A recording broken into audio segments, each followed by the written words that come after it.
Hello बच्चों, नमस्कार, good morning. क्या हाल है सभी के? उम्मीद करूंगा अच्छे होंगे। तो आज हम लोग अपनी नेक्स्ट क्लास करने वाले हैं भाई। 7th क्लास है हमारी और रूल्स ऑफ डिविजिबिलिटी यानी कि विभाज्यता के नियम, और जिसको मैंने मोस्ट इम्पोर्टेंट चैप्टर का टैग दिया है, उस चैप्टर को हम करने वाले हैं। टोटल 10 क्लास होंगी नंबर सिस्टम में, संख्या पद्धति में। आज 7वीं क्लास है।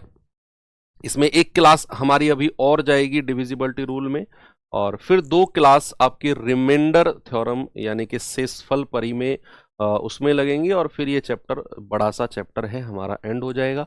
और इसके बाद फिर हम लोग अपना एलसीएम एचसीएफ वाला चैप्टर जो है बच्चे ये करेंगे। ठीक है भाई। तो नमस्ते नमस्ते सभी को, गुड मॉर्निंग। क्या हम अपनी क्लास को आगे बढ़ा सकते हैं? एक क्लास रूल्स ऑफ डिविजिबिलिटी की बच्चा ऑलरेडी हो चुकी है, जिसमें आपको बेसिक डिविजिबिलिटी के सारे रूल्स मैंने आपको बता दिए हैं कि किस किस के रूल्स कितने कितने होते हैं, कैसे कैसे होते हैं।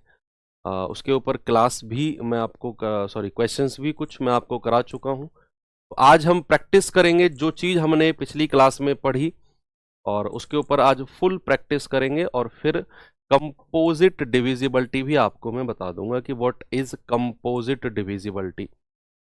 किस किस की कंपोजिट डिविजिबिलिटी हमें पढ़नी है, मिश्रित विभाज्यता जिसको बोलते हैं। तो करने के बाद में फिर उसके क्वेश्चन हैं और ये चैप्टर हमारा एंड हो जाएगा, रूल्स ऑफ डिविजिबिलिटी। मैं फिर कहूंगा, इस चैप्टर को बिल्कुल भी इग्नोर मत करना।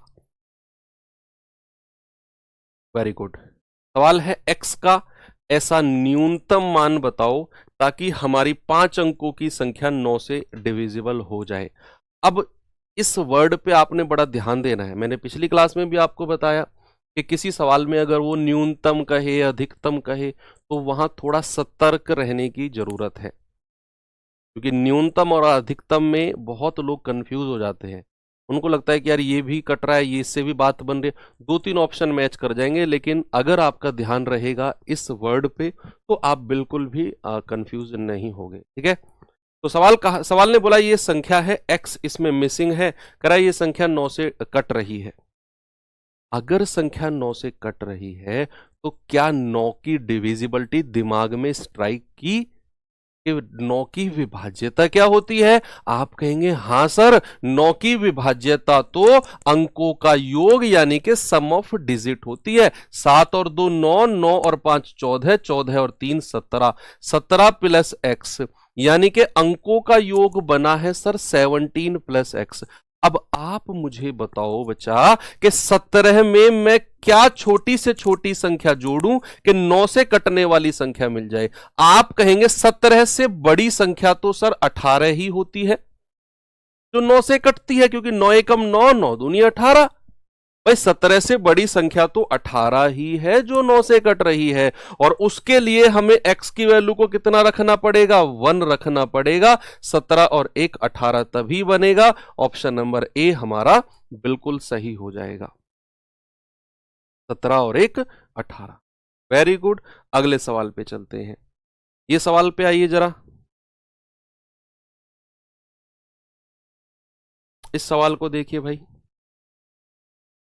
बताओ इसका जवाब क्या होगा।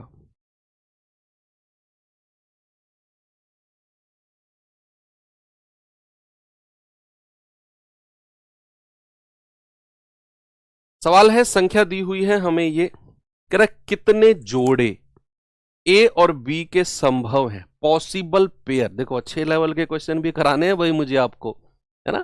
तो अच्छे लेवल के क्वेश्चन में है ये। कह रहा कितने जोड़े संभव हैं यदि संख्या 9 से विभाजित है, यानी कि ये संख्या हमारी 9 से कटती है। और एक कंडीशन और रख दी कि भाई संख्या का जो यूनिट डिजिट अंतिम अंक जो है ना, वो एक ऑड नंबर है, एक विषम है।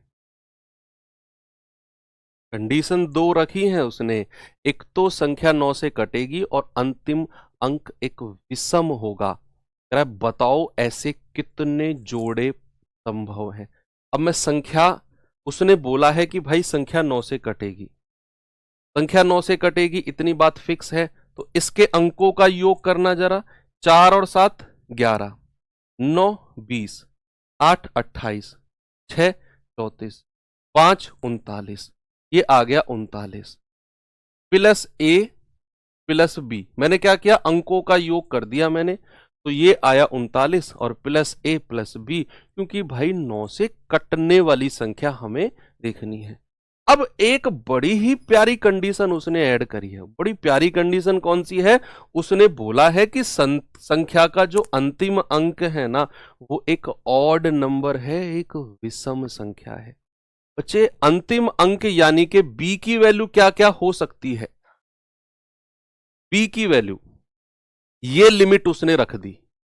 बी की वैल्यू के लिए उसने लिमिट रख दी है कि बी जो लास्ट डिजिट है, बी ही लास्ट डिजिट है, वो एक ऑड नंबर है, एक विषम संख्या है। तो बी की वैल्यू भैया या तो 1 हो सकती है, या 3 हो सकती है, या 5 हो सकती है, या 7 हो सकती है, या 9 हो सकती है। क्या बी की वैल्यू यही पॉसिबल है? क्या बी की वैल्यू यही पॉसिबल है कि नहीं? या तो 1 या 3 या 5 या 7 या 9। 1 3 5 7 9। बी की वैल्यू इसके अलावा कुछ हो सकती है। अब जितनी बी की वैल्यू होगी, आप देखो कितने जोड़े संभव हो सकते हैं। जितनी बी की वैल्यू होगी उतने ही पेयर संभव हो सकती हैं भाई। उसने पूछा कितने जोड़े संभव हैं, कितने ए और बी के जोड़े संभव हैं, तो बी की वैल्यू अगर फिक्स कर दी है 1 3 5 7 9, 5 वैल्यू हो सकती है, 5 ही जोड़े संभव हो सकते। क्या मैं गलत हूं? हो भी सकता हूं। हमें ए की भी वैल्यू को फाइंड करना होगा, हमें ए की वैल्यू को भी फाइंड करना होगा बच्चा। जैसे 39 और 1 40। भाई एक बात बताओ, अगर बी की वैल्यू 1 है तो ये टोटल वैल्यू कितनी हो जाएगी? 39 और 1 40। अभी पॉसिबल जोड़े हम देखेंगे। 39 और 1 40, और 40 के आसपास 9 से कटने वाली संख्या कौन सी है? 45 है। 9 से कटने वाली संख्या जो 40 के आसपास है वो 45 है। तो 39 और 1 40, 40 और 5 45 होता है।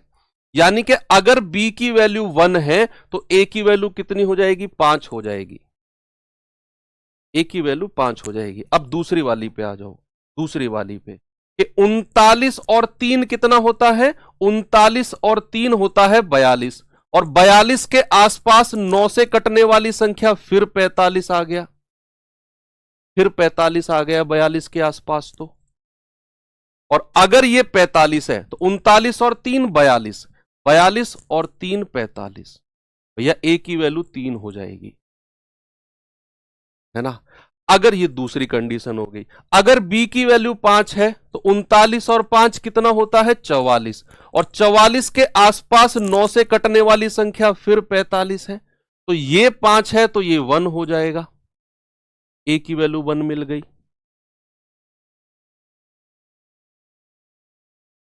ठीक है, फिर आओ, आप कहेंगे कि सर 39 और 7 कितना होता है? 39 और 7 होता है 46, और 46 से बड़ी संख्या जो 9 से कटेगी, 46 से बड़ी संख्या जो 9 से कटेगी वो है 54। भाई क्योंकि 39 में 7 जोड़ोगे आएगा 46, और 46 से बड़ी संख्या जो 9 से कटेगी वो क्या होगी? आप कहेंगे सर वो हो जाएगी हमारी 54। तो 39 और 7 46, 46 में कितना जोड़े कि 54 आ जाए? 8, यानी कि ए की वैल्यू 8 हो गई। ए की वैल्यू कितनी हो गई? 8 हो गई। फिर आ जाओ, फिर 39 और 9 कितना होता है? 48, 48 से बड़ी संख्या जो 9 से कटेगी सर वो भी 54 है। तो 39 और 9 48, 48 में कितना जोड़े कि 54 आ जाए? 6, यानी कि ए की वैल्यू यहां पर 6 आ गया। ये वैल्यू हमारी पॉसिबल हो। मैं फिर से इस चीज को रिपीट करता हूं, देखना आप। मैं फिर से रिपीट करता हूं इस चीज, कैसे जरा देखना। सवाल ने बोला है कि ये संख्या मेरे पास है, ओके, ये संख्या मेरे पास है। उसने कहा ऐसे कितने जोड़े संभव हैं ए और बी के, कि भाई यदि संख्या 9 से विभाजित है और यह दिया गया है कि संख्या का अंतिम अंक एक ऑड होना चाहिए, एक विषम होना चाहिए, तो संख्या का अंतिम अंक यानी कि b की वैल्यू क्या क्या हो सकती है? 1 3 5 7 9। विषम संख्या लेनी है, ऑड नंबर हमको लेना है, ऑड नंबर, विषम संख्या। और अगर हमने b की वैल्यू को विषम संख्या रखा तो b की वैल्यू फिक्स हो गई। b की वैल्यू क्या हो गई बच्चा? b की वैल्यू हो गई फिक्स। अब अगर b की वैल्यू फिक्स हो गई तो a की वैल्यू ही लिखनी है हमें। अब चूंकि अगर उसने बोला है कि कितने जोड़े संभव हैं a और b के, यानी कि पहला डिजिट a होना चाहिए फिर b होना चाहिए, ऐसे कितने जोड़े संभव हैं, तो उसने बोला कि भाई ऐसे तो जोड़े हमारे कितने संभव हो जाएंगे? 1 2 3 4 5, 5 जोड़े संभव हो जाएंगे। हमें a की वैल्यू निकालने की जरूरत भी नहीं है, हमें a की वैल्यू निकालने की बच्चा जरूरत भी नहीं है। हम केवल b की वैल्यू से ही कह देंगे कि भैया 5 जोड़े संभव होंगे। कितने संभव होंगे? 5 जोड़े संभव होंगे।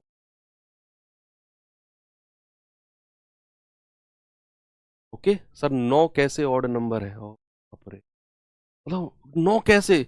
भाई जो संख्या 2 से नहीं कटती है वो ऑड होती है। 9 क्या 2 से कटता है?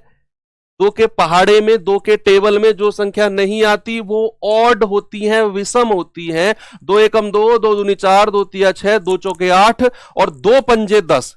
8 से सीधा 10 आया 2 का पहाड़ा। 9 2 के पहाड़े में नहीं आता तो वो एक विषम संख्या है, एक ऑड नंबर है। इससे ज्यादा डिटेल में मैं कैसे समझाऊं तुम? ठीक है, आप देखो, ये तो मैंने बहुत डिटेल में आपको कराया। आपसे उसने पूछा है कितने जोड़े संभव हैं। आपने कहा सर b अगर विषम संख्या है तो b की वैल्यू 1 3 5 7 और 9, 1 2 3 4 5, b की 5 वैल्यू पॉसिबल है, तो टोटल 5 जोड़े संभव हैं। टोटल 5 जोड़े संभव है, ऑप्शन ए। आपको ये वैल्यू निकालने की भी जरूरत नहीं है। ठीक है, आपको ये वैल्यू निकालने की भी जरूरत नहीं होगी। चलो आगे बढ़े। भाई टोटल हमें 9 से कटने वाली संख्या चाहिए। देखो b की तो वैल्यू फिक्स कर दी, अब a की वैल्यू मुझे ऐसी माननी है कि 39 प्लस a की वैल्यू प्लस b की वैल्यू जुड़कर 9 से कटने वाली संख्या आनी चाहिए। जैसे 39 और 5 44 और 1 45, 9 से कटने वाली संख्या। 39 और 3 42 और 3 45, 9 से कटने वाली संख्या। 39 और 1 40 और 5 45, 9 से कटने वाली संख्या। 39 और 8 47, 47 और 7 54, 9 से कटने वाली संख्या। 39 और 6 45, 45 और 9 54, 9 से कटने वाली संख्या। 9 से कटने वाली संख्या होनी चाहिए इन सबको जोड़कर। ठीक है, ये तीनों जोड़कर 9 से कटने वाली, ये तीनों जोड़कर 9 से कटने वाली, ये तीनों जोड़कर 9 से कटने वाली, ये तीनों जोड़कर 9 से कटने वाली, ये तीनों जोड़कर 9 से कटने वाली संख्या। ठीक है, चलो b की वैल्यू 11। ऐसी क्यों बातें करते हो आप? b की वैल्यू 11 कैसे संभव है? एक डिजिट की वैल्यू पॉसिबल है, बस एक डिजिट की वैल्यू ही तो पॉसिबल है गुरु। अच्छा आप मुझे एक बात बताओ, सुनो, अगर मैं आपको अपना मोबाइल नंबर दूं, अगर मैं आपको अपना मोबाइल नंबर दूं, मैंने कहा मेरा मोबाइल है 925043 2 2 4 2 6 1 1 2 3 4 5 6 7 1,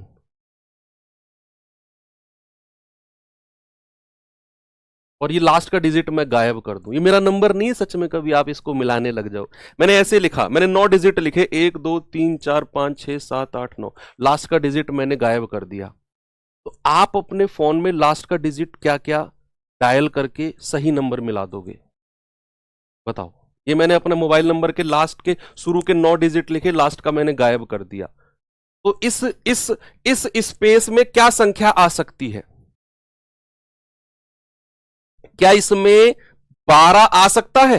बताओ मुझे, क्या लास्ट की डिजिट पर 12 आ सकता है? और अगर नहीं आ सकता तो क्यों नहीं आ सकता, तुम ही बताओ मुझे। आप कहोगे सर ऐसी बेवकूफों वाली बातें क्यों कर रहे हो? अगर आपने 9 डिजिट लिख दी तो यहां केवल यूनिट डिजिट, सिंगल डिजिट का नंबर आएगा, केवल सिंगल डिजिट का, यानी कि 0 से लेकर 9 तक की ही कोई एक डिजिट आएगा यहां पर सर। 10 नहीं, क्या मैं कहूं 10 लिख दो यहां पर? 10 लिख सकते हो आप? नहीं लिख सकते भाई। इसीलिए तो पिछले सवाल में मैंने बोला कि ये केवल सिंगल डिजिट है, यहां केवल एक ही डिजिट आएगी 0 से लेकर 9 तक की। फिर आप कैसे कह रहे हो सर 11 भी तो ऑड नंबर है, 13 भी तो ऑड नंबर है? भाई एक डिजिट का नंबर लिखना है, एक अंक का, और एक अंक के तो 1 3 5 7 9 ही होते हैं बस। ठीक है, आ गया समझ? ये सवाल करो अब।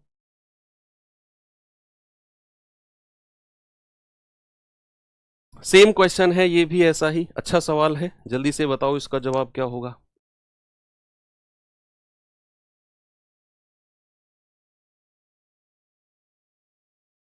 आप कहेंगे 4851A 53B 9 से डिविजिबल है, B एक सम संख्या है। अब B को उसने बोल दिया एक इवन नंबर है, इवन नंबर, तो A के सभी संभावित मानों का योग बताओ क्या होगा। What is the possible value of A? संख्या मैं लिख, अंकों का योग करता हूं, 4 8 12 12 5 17 1 18 5 23 23 और 3 26 प्लस A और लास्ट का अंक है B। ठीक है, अब B को उसने फिक्स कर दिया कि B जो है एक इवन नंबर है। बच्चे 0 भी एक इवन नंबर होता है क्योंकि वो 2 से कटता है ना। तो B की वैल्यू 0 2 4 6 और 8 इन्हीं में से कुछ हो सकती है, क्योंकि वो एक सम संख्या है। 0 2 4 6 8, क्योंकि वो एक इवन नंबर है, वो एक सम संख्या है। ठीक है, अब A की वैल्यू को हमें देखना है और संख्या 9 से कटने वाली होनी चाहिए। अगर मैं B की वैल्यू को 0 रखता हूं तो 26 प्लस 0 26 ही होगा, और 26 से अगली संख्या जो 9 से कटती है वो 27 होती है। सर कितना होती है? 27 होती है। 26 से अगली संख्या जो 9 से कटती है वो क्या होती है? 27 होती है। ठीक है, अब ये अगर 27 है तो B 0 तो A कितना हो जाएगा? 1, क्योंकि 26 और 1 27 तभी बनेगा। 26 और 1 27 तभी बनेगा। अब अगर मैं B को 2 रखता हूं तो 26 और 2 28, 28 से अगली संख्या जो 9 से कटती है सर वो 36 होती है। तो 26 और 2 28 हो गया, और 36 बनाने के लिए अभी 8 और जोड़ना पड़ेगा, तो A की वैल्यू 8 हो जाएगी। अगले पे आ जाओ, 26 और 4 30, 30 से अगली संख्या जो 9 से कटती है वो 36 होती है। तो 26 और 4 30 हो गया, 36 बनाने के लिए 6 और चाहिए, तो A की वैल्यू 6 हो जाएगी। ठीक है, 26 और 6 32, 26 और 6 32, 32 से अगली संख्या जो 9 से कटती है सर 36 ही होती है, 9 चौकू 36, और 26 और 6 32 हो गया सर, 4 और चाहिए तभी ये 36 बनेगा।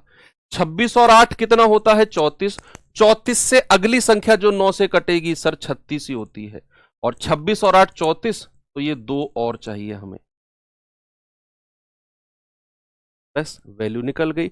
अब आपसे कह रहा है A के सभी मान का योग, तो A की जितनी भी वैल्यू आई है सबको जोड़ लो। 8 और 1 9 और 6 15 4 19 और 2 21, तो सभी का योग कितना हो गया? 21, और यही आपसे पूछा है।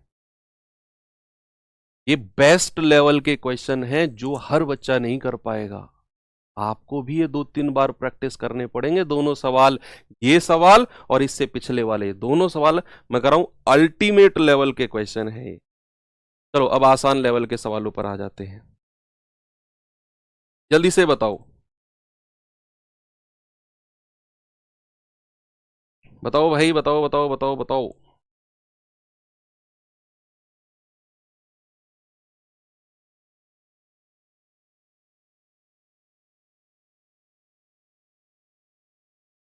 पांच की डिविजिबिलिटी क्या होती है? लास्ट का डिजिट या तो 0 होगा या 5 होगा। लास्ट का डिजिट अंतिम अंक या तो 0 होगा या 5 होगा। कह रहा निम्नलिखित में से कौन सी संख्या 5 से विभाजित नहीं है? जिसके लास्ट में 0 या 5 में से कुछ भी नहीं है उसको हटा दो। ये 5 से कटेगी, ये 5 से कटेगी, ये 5 से कटेगी, ये 5 से नहीं कटेगी, तो यही मेरा आंसर है। इसका लास्ट का डिजिट ना तो 0 है ना 5 है। 5 की डिविजिबिलिटी तो हमने सीधे तौर पे पढ़ी हुई है, तो आपको बच्चा पार्टी कोई दिक्कत नहीं होगी। ये सवाल पढ़िए, जल्दी से बताओ।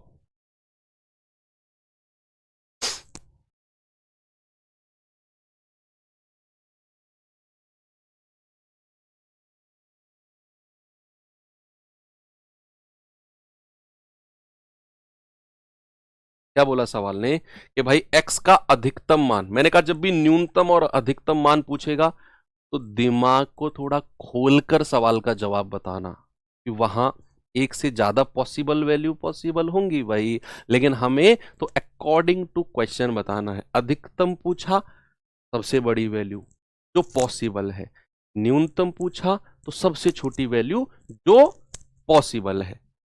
अधिकतम मान क्या होना चाहिए कि ये वाली संख्या 125 से विभाजित हो। अब 125 की डिविजिबिलिटी, 125 की विभाज्यता क्या होती है, आपको तो बहुत अच्छे से पता है कि सर 125 की डिविजिबिलिटी तो हमने पढ़ी है कि लास्ट के 3 अंक या तो 000 हो या 125 हो या 250 हो। 125 का पहाड़ा पढ़ना शुरू कर दो, इसमें 125 जोड़ो 375 हो, इसमें 125 जोड़ो 500 हो, इसमें 125 जोड़ो 625, फिर इसमें 125 जोड़ो 750, फिर इसमें 125 जोड़ो 875, फिर तो इसमें आपने जोड़ना ही नहीं है, तो फिर 1000 बन जाएगा, लास्ट की 3 जीरो हो जाएंगी, यानी कि लास्ट के 3 डिजिट इन्हीं में से कोई होने चाहिए।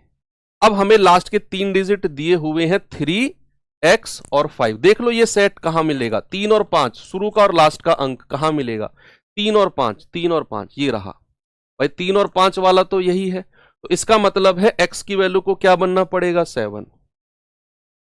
भाई पहला अंक 3 और लास्ट का अंक 5 और संख्या 125 से कट रही है, तो ये वाला सेट तो हमें केवल यही मिला 3 और 5, यानी कि बीच के अंक को क्या होना पड़ेगा, 7 बनना पड़ेगा। क्या मैं ये कह सकता हूं ऑप्शन नंबर ए सही होगा? बिना ऑप्शन के कर दिया। बस आपको ना चीजें दिमाग में रहनी चाहिए कि संख्या अगर 125 से कटेगी तो ये हमारे लास्ट के 3 अंक हो। बहुत जल्दी कर जाओगे, मतलब ये देखो, अभी बच्चे आपने पढ़ना शुरू किया है, मेरी बात सुनना, अभी आपको बहुत सारी चीजें अच्छी लग रही होंगी, अरे वाह मजा आ रहा है यार, चीजें पढ़ने में बहुत बढ़िया लग रही हैं ये और वो। अब जैसे जैसे हमारा सिलेबस आगे बढ़ेगा ना, तो आपके दिमाग पर एक प्रेशर बनता जाएगा, आपको ना ऐसा फील होगा कि यार मैं पीछे का भूलता जा रहा हूं। मेरा पता है आपको ऐसा लगेगा कि यार ये तो सब बेकार हो गया, उस टाइम पढ़ रहे थे, सर ने समझाया था, बढ़िया समझ में आ रहा था, अब चैप्टर होते जा रहे हैं तो पीछे का ऐसा लग रहा है कहीं हम भूलते तो नहीं जा रहे हैं। देखो आप सभी लोग गांव से बिलोंग करते हो, आपने देखा होगा जब गांव में खेत में एक जो होता है ना, टीलर के पीछे ना वो लगाते हैं एक मेंढा जिसको बोलते हैं, ऐसे इस तरीके का, आगे वो खोदता हुआ जाता है खेत को, पीछे से बराबर करते हुए जाता है प्लेन। तो आप कैसा लगेगा कि यार हम खेत को खोद रहे हैं और पीछे वाला प्लेन करता हुआ जा रहा है, ऐसा तो नहीं है, बिल्कुल भी ऐसा नहीं है। दरअसल होता क्या है, अभी आपकी ना सारी क्लासेस चल रही हैं, अभी आपकी सारी क्लासेस चल रही हैं, तो आपको ना रिवीजन का उतना टाइम नहीं मिल पा रहा है, और maths is all about revision. जितना आप रिवीजन करोगे मैथ्स आपका बेस्ट होगा। अभी आपके पास टाइम की कमी है, लेकिन कुछ ही समय के लिए टाइम की कमी है, आप बिल्कुल सटीक समय पर तैयारी करने के लिए जुड़े हो बच्चे। सुनो, अभी केवल 10 या 20% बच्चा ही जागा है वैकेंसी को लेकर, 80% अभी सो रहा है, और आप खुशकिस्मत हो, आप लकी हो कि आप उस 10% बच्चों में हो। 80% बच्चा पता है कब जागेगा, जब आपका सिलेबस कंप्लीट हो चुका होगा, आप रिवीजन के मोड पे होगे ना, तो वो उठेगा, अरे यार कोई बैच देख लूं आ रहा होगा, तो वो लेके फिर तैयारी शुरू करेगा। लेकिन उस टाइम पर आप प्रो लेवल के बन चुके होगे, तो आप अभी अपना टाइम दीजिए बैच को, जितना टाइम मिले रिवीजन, 1 घंटा 1.5 घंटा, मैथ्स को आधा घंटा पौने घंटा, जितना भी रिवीजन आए, वर्कशीट रेगुलर करो। जब सिलेबस हो जाए बंद करो फोन, बिल्कुल फोन में ताला लगा के रख दो, केवल संडे में खुलेगा फोन जिस दिन मॉक टेस्ट लगाएंगे, Monday to Saturday phone locker में बंद कर दो और जितने भी नोट्स तुमने तैयार किए हैं उनसे तैयारी करना शुरू करो। मैंने यही किया था। मैंने अपना बैच कंप्लीट किया, उसके बाद मैंने फोन को ताले में बंद कर दिया। सोते टाइम फोन निकालता था बस मैं रात को 11-12 बजे, आधे घंटे चलाया, सो गया। फिर सुबह थोड़ी देर चलाया, 10-15-20 मिनट, फोन को लॉकर में बंद कर दिया। पूरे दिन कोई फोन नहीं। सिलेबस कंप्लीट करने के बाद यही आपने करना है। फोन अपने पास सिलेबस कंप्लीट करने तक रखो। उसके बाद जरूरत पड़े, कोई क्लास वगैरह लेनी है, मान लो आपको कोई संडे में मॉक टेस्ट लगाना हो, फोन उठा लो, या फिर आपको कोई प्रैक्टिस सेट लगाना हो, सबको एक साथ लाइव मत देखना। प्रैक्टिस सेट को रिकॉर्डेड फॉर्म में देखो। रिकॉर्डेड फॉर्म में यानी कि शाम को 2-3 घंटे फ्री कर लो कि 2-3 घंटे में पूरे दिन में जितने भी प्रैक्टिस सेट यूट्यूब पर हुए हैं सारे मुझे 2-3 घंटे में स्पीड स्पीड स्पीड मोड पे देखने हैं, खत्म। 6 अंकों की संख्या है, 125 से विभाजित है। यहां ऐसी कितनी 6 अंकों की संख्याएं हैं?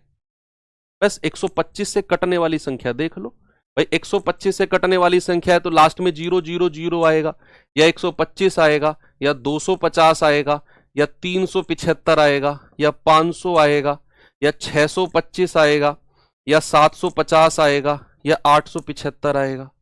भाई 125 से कटने वाली संख्या तो यही है। अब सवाल कह रहा है कि लास्ट के 3 अंक यानी कि x, y और 5, यानी कि यूनिट डिजिट 5 है। तो x से 125 से कटने वाली ऐसी कितने अंकों, 6 अंकों की संख्याएं संभव है? अब आप देखो ऐसी कितनी संख्या हैं जिनके लास्ट में 5 आ रहा है। इसको हटा दो, इसको हटा दो, इसको हटा दो, इसको हटा दो। कितनी संख्या पॉसिबल है? 1, 2, 3 और 4। ऐसी 4 संख्या पॉसिबल है, ऑप्शन नंबर सी।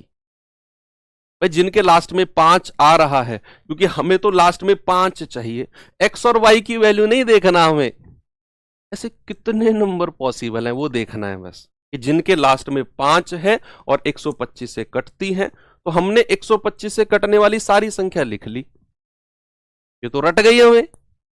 और फिर हमने जिनके लास्ट में 0 था उनको हटा दिया, जिनके लास्ट में 5 है उनको ले लिया। ऐसी 4 ही संख्या पॉसिबल है बस, रट्टा नहीं है, ये अंडरस्टैंडिंग है और प्रैक्टिस है। ये सवाल करिए जरा।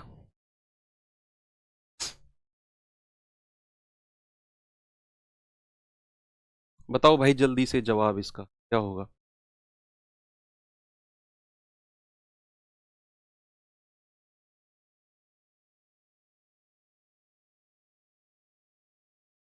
निम्न में से कौन सी संख्या 11 से डिविजिबल है?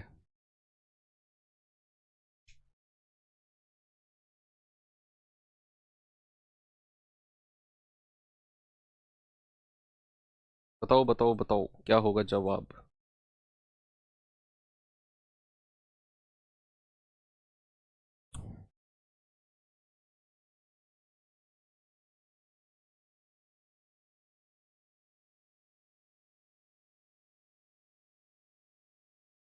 देखो निम्न में से कौन सी संख्या 11 से, 11 की डिविजिबिलिटी क्या करना है बच्चा? अल्टरनेट का सम, फिर उसका डिफरेंस, या तो 0 हो या 11 हो, 11 का गुणज मत। अल्टरनेट का सम करेंगे, 2 और 9 11। मेरे साथ बोलो, 2 और 9 11, 11 और 3 14, 14 और 2 16, एक तरफ लिखो, बचे हुए का लिखो। 6 और 9 15, 15 और 1 16। भाई डिफरेंस कितना आया? 16 और 16 का डिफरेंस 0 आया। अब भैया डिफरेंस 0 है तो यही संख्या 11 से कटेगी। क्या? Option B C D. बचे हुए ऑप्शन को चेक करने की जरूरत है? अरे भाई जरूरत ही नहीं है। क्यों? हमसे पूछा 11 से डिविजिबल कौन सी संख्या है, हमने ऑप्शन ए को चेक किया, उन्हीं का डिफरेंस 0 आ गया, वही 11 से कट रहा है। बी सी डी को मैं चेक ही नहीं करूंगा। आप चाहो तो आप कर लेना, ये भी नहीं होगा, ये भी नहीं होगा, ये भी नहीं होगा। कोई है तो बताओ मुझे, मैं उसको चेक करके बता दूंगा आपको कौन से ऑप्शन को चेक करवाना है। जरूरत ही नहीं है क्योंकि पहला ऑप्शन ठीक हो गया हमारा। ये ऑप्शन सी को चेक कर लेते हैं। चलो, 2 और 9 11, 11 और 3 14, 14 और 2 16, 8 और 9 17, 17 और 1 18। भाई डिफरेंस तो 2 आ रहा है, ये कहाँ कट रहा है? नहीं, 2 और 9 11, 11 3 14, 14 और 2 16, 7 और 9 16, 16 और 1 17। डिफरेंस कितना आ रहा है? 1 आ रहा है। भाई ये भी नहीं है। 2 और 9 11, 11 3 14, 14 और 2 16, 9 और 9 18 और 1 19। भाई डिफरेंस तो 3 आ रहा है, ये भी नहीं है। तीन ऑप्शन हट गए। ओके, आगे चले। चलो ये सवाल देखिए, इसमें कुछ करेक्शन है। ये क्यों नहीं होगा, ये 9 होगा, ये 9 होगा, इसे ठीक कर लेना।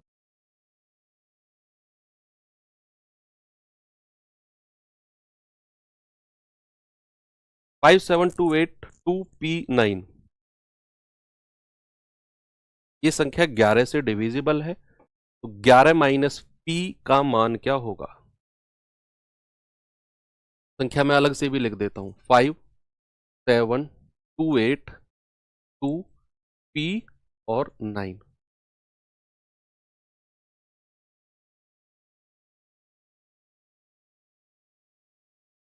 बताओ बताओ बताओ, कैसे करेंगे सवाल? भाई अल्टरनेट का सम करो। 5 और 2 7, 7 और 2 9, 9 और 9 18, 8 7 15, 15 प्लस पी कितना आ गया बच्चा? 15 प्लस पी। इधर 18 है, इधर 15 प्लस पी है। मुझे बताना है पी की वैल्यू क्या होगी। पी की वैल्यू क्या होगी बच्चे? 11 की डिविजिबिलिटी क्या बताई थी कि इन दोनों का डिफरेंस या तो 0 होगा या 11 का गुणज होगा।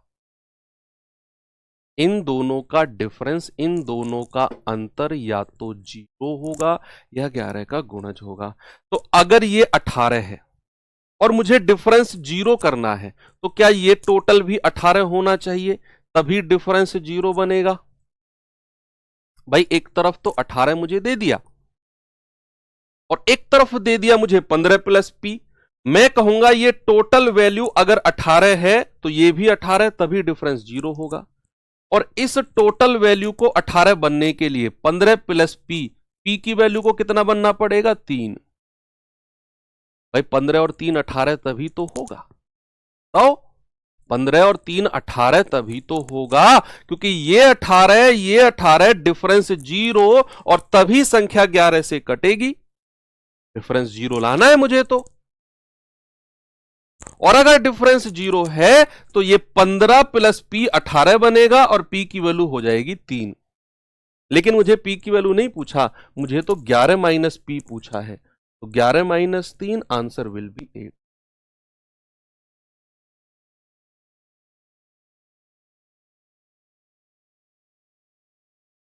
क्या बात सही है? बताओ।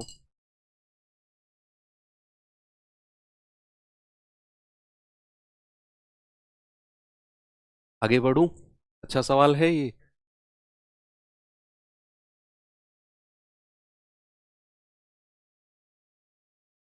अच्छा मुझे एक चीज बताओ बाबा, तो बात मैं अलग से आपसे पूछना चाहता हूं, बिल्कुल अलग से। मैं क्या करता हूं, मैं ना 21 को डिवाइड करता हूं किससे? 5 से, या 4 से करता हूं, या मैं 3 से करता हूं। चलो 3 से तो हो जाए। ऐसे करता हूं, मैंने 21 को डिवाइड किया 6 से। बिल्कुल बच्चों वाली बातें बताऊंगा। आप कहेगा सर, आप कहोगे सर इतने भी बच्चे नहीं हैं हम जितनी बच्चों वाली बातें आप बता रहे हो, लेकिन मैं तो बताऊंगा भाई। 6 तिया 18, 6 चौक 24 तो ज्यादा हो जाएगा। 6 तिया 18, कितना रिमाइंडर आया, शेषफल कितना आया? आप कहेंगे सर शेषफल आया, आपने 21 में से 18 घटाया, रिमाइंडर आया 3।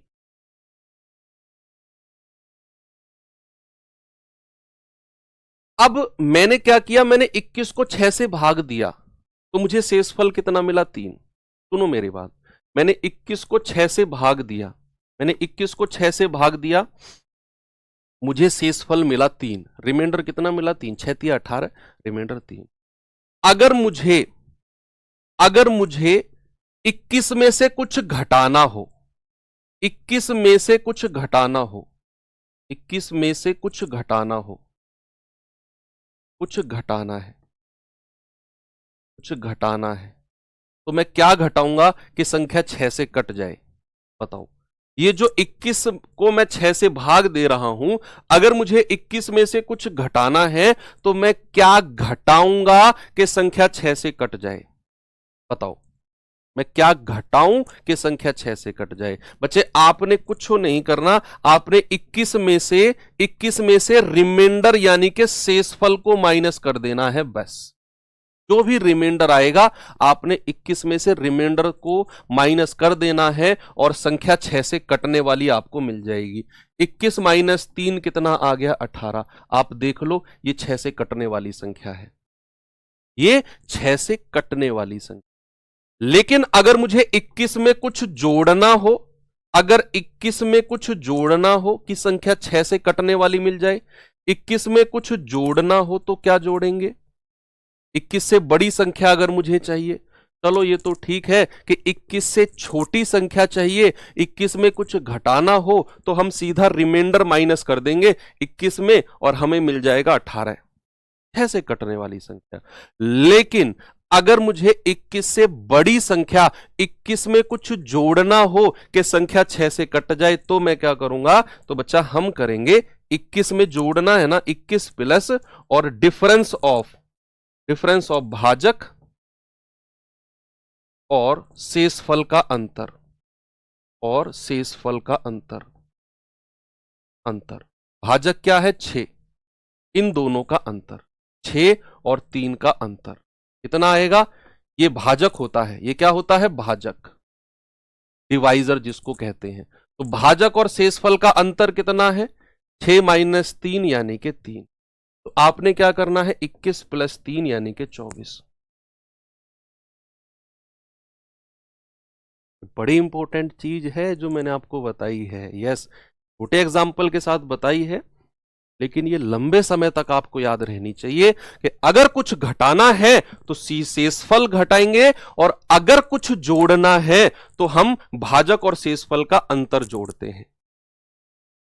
ठीक है, बहुत इंपॉर्टेंट कॉन्सेप्ट है। अब मैं आपको सवाल की तरफ लेकर चलता हूं,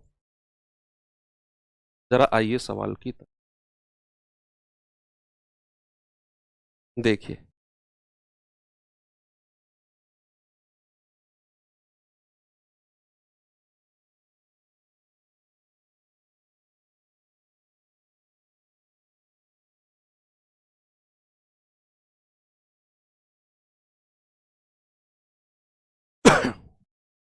देखो जरा, सवाल है 5 अंकों वाली संख्या है 672XY, और ये 3, 7, 11 से डिविजिबल है। 3 से भी कट रही है, 7 से भी कट रही है, 11 से भी कट रही है। भैया 6x प्लस 5y की वैल्यू बताओ। अब यहां आकर हम अटक जाएंगे, हमें लगेगा यार किसकी डिविजिबिलिटी चेक करूं? मैं 3 की डिविजिबिलिटी चेक करूंगा, अंकों का योग, तब भी यहां x और y दो अननोन नंबर है मेरे पास, अज्ञात संख्याएं। मैं 7 की डिविजिबिलिटी तो सर ने बोल दिया सीधा सीधा काट दो, लेकिन फिर भी हमारे पास x और y अज्ञात हैं। मैं 11 से काटूंगा तब भी हमारे पास x और y, एक संख्या अज्ञात हो, एक संख्या अननोन हो तो देखा जाए। लेकिन यहां तो दो दो संख्या अज्ञात है, इनको कैसे निकालें? और दोनों की दोनों एक साथ लगी हुई है, तो यहां आके परेशानी होगी। यस, बहुत अच्छी बात एक बच्चे ने बोली। इस संख्या अगर 3, 7, 11 से, ये नॉर्मल क्वेश्चन नहीं है, ये बच्चा नॉर्मल सवाल नहीं है, ये सवाल इंपॉर्टेंट सवाल है। 3, 7, 11 जो है ना, ये इंपॉर्टेंट डिजिट है। ये सवाल जब भी बनेगा 3, 7, 11 को लेकर ही बनेगा। बच्चे याद रखना, कोई संख्या अगर 3, 7, 11 से विभाजित है, 3, 7, 11 से विभाजित होने वाली संख्या,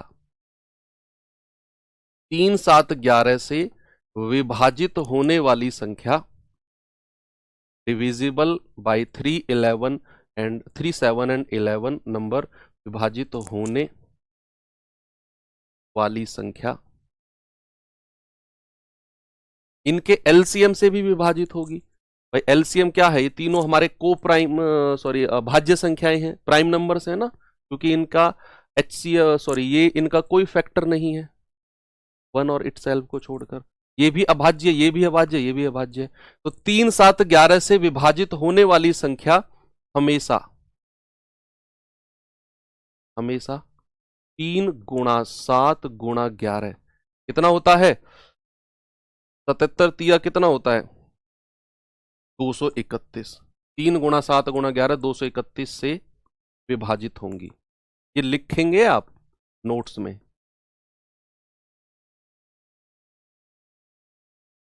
3, 7, 11 से विभाजित होने वाली संख्या हमेशा 3 गुणा 7 गुणा 11 बराबर 231 से विभाजित होगी। नहीं, वो अलग है, 1001 वाला अलग है, वो चीज नहीं है, वो इसके जैसा ही है वो दिखने में। यहां 3, 7, 11 है, 3, 7, 11 याद रखेंगे, 3 डिजिट एक साथ याद रखना है, 3, 7, 11। अभी एक इसके जैसा मिलता जुलता इसका बड़ा भाई आएगा, 7, 11, 13 अलग है, ये 3, 7, 11 है। इनको याद रखना है कि कोई नंबर अगर 3, 7, 11 से डिविजिबल है तो वो 3 गुणा 7 गुणा 11 231 से भी कटेगा। अब हमें इस संख्या को 231 से डिवाइड करना है। मुझे एक बात बताओ, ये नंबर जो आप देख रहे हो इसमें x और y की मैक्सिमम पॉसिबल वैल्यू क्या हो सकती है? x की मैक्सिमम वैल्यू क्या हो सकती है? बताओ बताओ बच्चा, x की मैक्सिमम वैल्यू क्या हो सकती है? बताएंगे आप मुझे?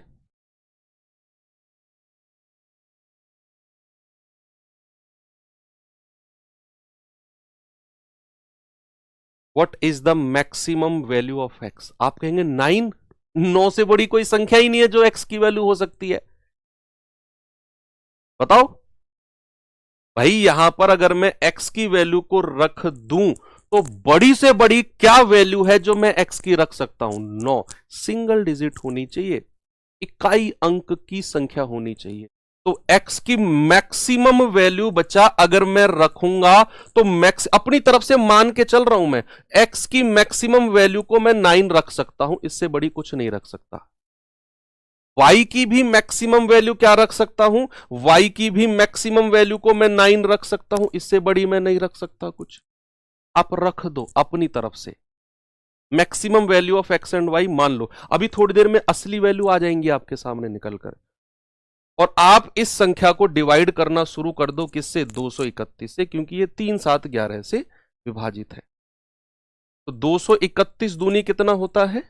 231 दूनी होता है बच्चा 462। 0, 1, 2, फिर 9 को ले लो, 2 छिक्के 12, 2 सत्ते 14, 2 नाम 18, 9 बार जाएगा क्या? 9 एकम 9, 9 तिया 27, 2, 9 दूनी 18, 2 20। 0, 10 में से 7 गया 3, 30 आ गया। फिर इस 9 को ले लो, ठीक है। 231 एकम 231, 9 में से 1 गया 8 और 10 में से 3 गया 7, ये आ गया 78। नीचे रिमाइंडर क्या आया? नीचे रिमाइंडर आया 78। अब कौन सा कॉन्सेप्ट आपके काम आएगा? अब प्यारे भाई आपका कॉन्सेप्ट आएगा ये वाला काम कि अगर हमें 21 में से कुछ घटाना है तो हम शेषफल को घटाएंगे, तब संख्या 6 से कटने वाली मिलेगी। भैया यहां भी तो वही काम करो कि अगर मैं इस शेषफल जो 78 आया है इसे मैं इस संख्या में से घटा दूं तो क्या मुझे 231 से कटने वाली संख्या नहीं मिल जाएगी? बताओ।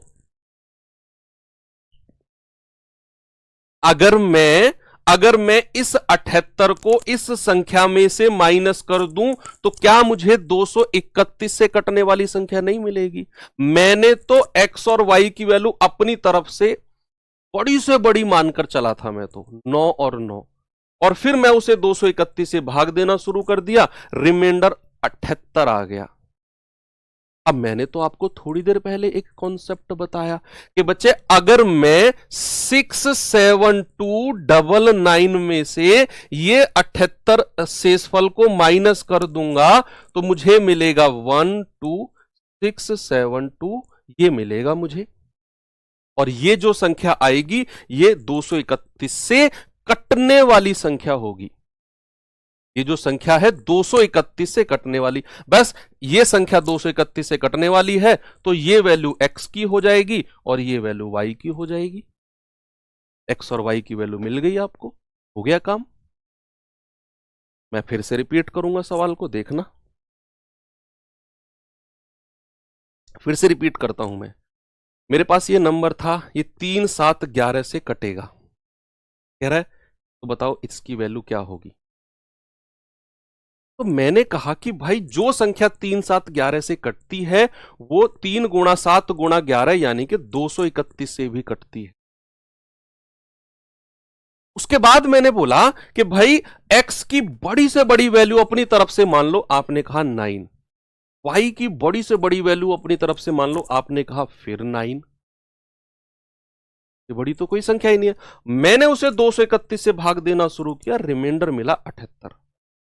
थोड़ी देर पहले मैंने आपको समझाया कि अगर मैं इस संख्या में से 78 को हटा दूं, घटा दूं, तो भाई मुझे जो संख्या मिलेगी वो 231 से कटने वाली मिलेगी। 21 और 6 का एग्जाम्पल बताया था जो। अब ये संख्या अगर 231 से कटेगी तो भैया x की वैल्यू 2 आ गई और y की वैल्यू 1 आ गई। यह सवाल हो गया। सवाल आपसे क्या पूछा है बच्चा पार्टी, आपसे पूछा है 6x प्लस 5y। x की जगह 2 रखेंगे और 5 गुणा 1, 12 प्लस 5 कितना हुआ बच्चा, 17, और यही मेरा जवाब है। बेस्ट लेवल का क्वेश्चन है 3 7 11 वाला। इसी से ही मिलता जुलता एक और कॉन्सेप्ट है, ये भी देखो, इसी से सेम, इसी से मिलता जुलता, और बच्चे अक्सर उसमें कंफ्यूज होते हैं, बहुत कंफ्यूज होते हैं इन दोनों में। 3 7 11 को तो कभी नहीं भूलोगे ना। अब आ जाओ इसी से मिलता जुलता किसका, 7 11 और 13 का कॉन्सेप्ट का रूल ही मान लो इसे, 7 11 13 का रूल। अभी हमने 3 7 11 का पढ़ा, 7 11 13 ना, 7 11 13, कंफ्यूज मन नहीं होना है। अब 7 11 13 सुनना, जो संख्या 7 11 13 से कटेगी वो 7 गुणा 11 गुणा 13, क्योंकि तीनों के तीनों प्राइम नंबर है, अभाज्य संख्याएं हैं। 7 गुणा 11 गुणा 13 अगर आप करते हो तो ये आता है 1001, और ये अपने आप में एक स्पेशल नंबर है। अपने आप में ये बड़ी स्पेशल संख्या है कि जो संख्या 7 11 13 से कटेगी वो 7 गुणा 11 गुणा 13 1001 से भी कटेगी, 1001। अब इसका जो रूल होता है कि जो संख्या 7 11 13, मैं लिख देता हूं बिल्कुल प्योर लैंग्वेज में, जो संख्या 7 11 13 या फिर एक ही बात है, या फिर 1001, दोनों भाई एक ही बात है ना। जो संख्या 7 11 13 से कटती है, मैंने कहा वो 1001 से भी कटेगी, या फिर 1001 से विभाजित होगी, विभाजित होती है। उसका फॉर्मेट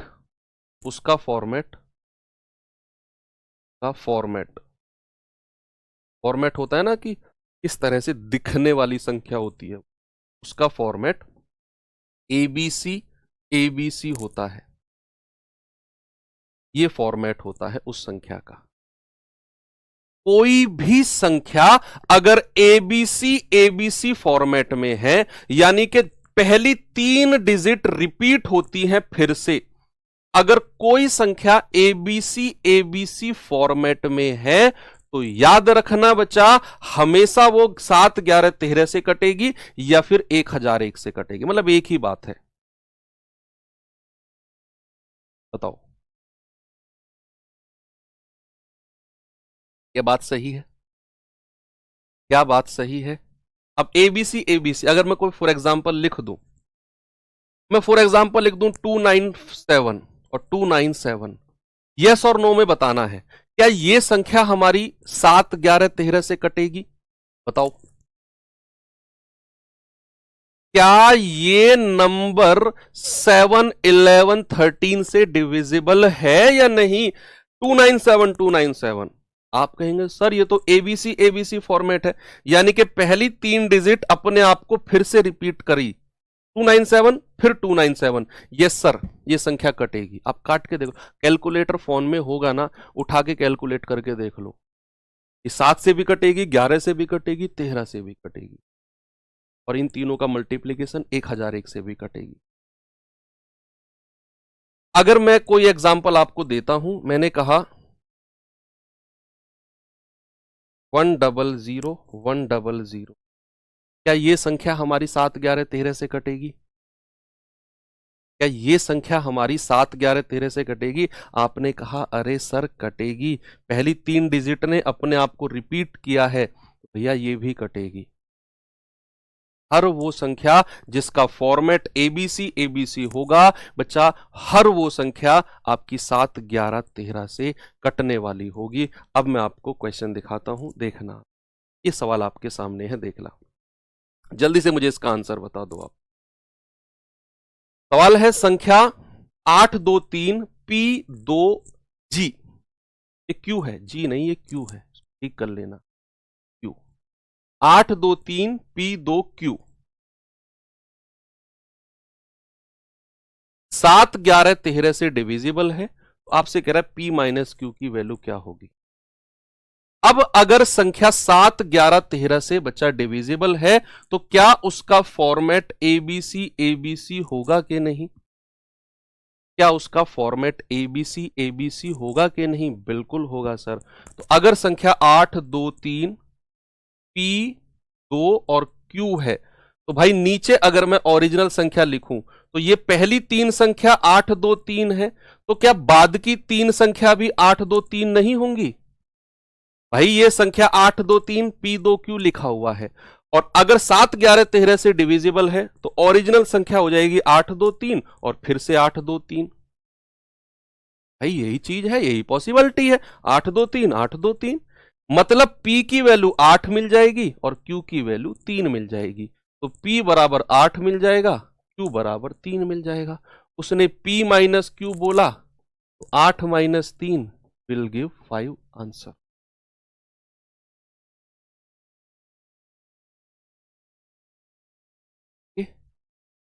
एक सवाल अब मैं आपको होमवर्क दे रहा हूं, कल आपको आते ही कराऊंगा ये सवाल में, और फिर हम आगे बढ़ेंगे, कल इस क्लास को आगे बढ़ाएंगे। बहुत ही अच्छे अच्छे सवाल भी मैं आपको करा रहा हूं बच्चे।